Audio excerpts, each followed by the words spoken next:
மனசு ஆறலையே ஏன் கோவம் தீரலையே நம் வாழ்வும் மாறலையே ஓ முகத்தை பார்க்கையிலே ஏன் துன்பம் பறந்துருச்சே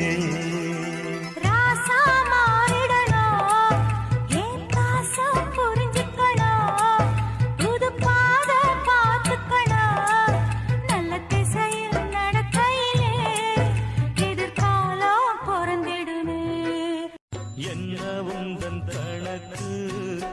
இன்னும் சொந்தம் என்ன எனக்கு மனம் போல் நடத்து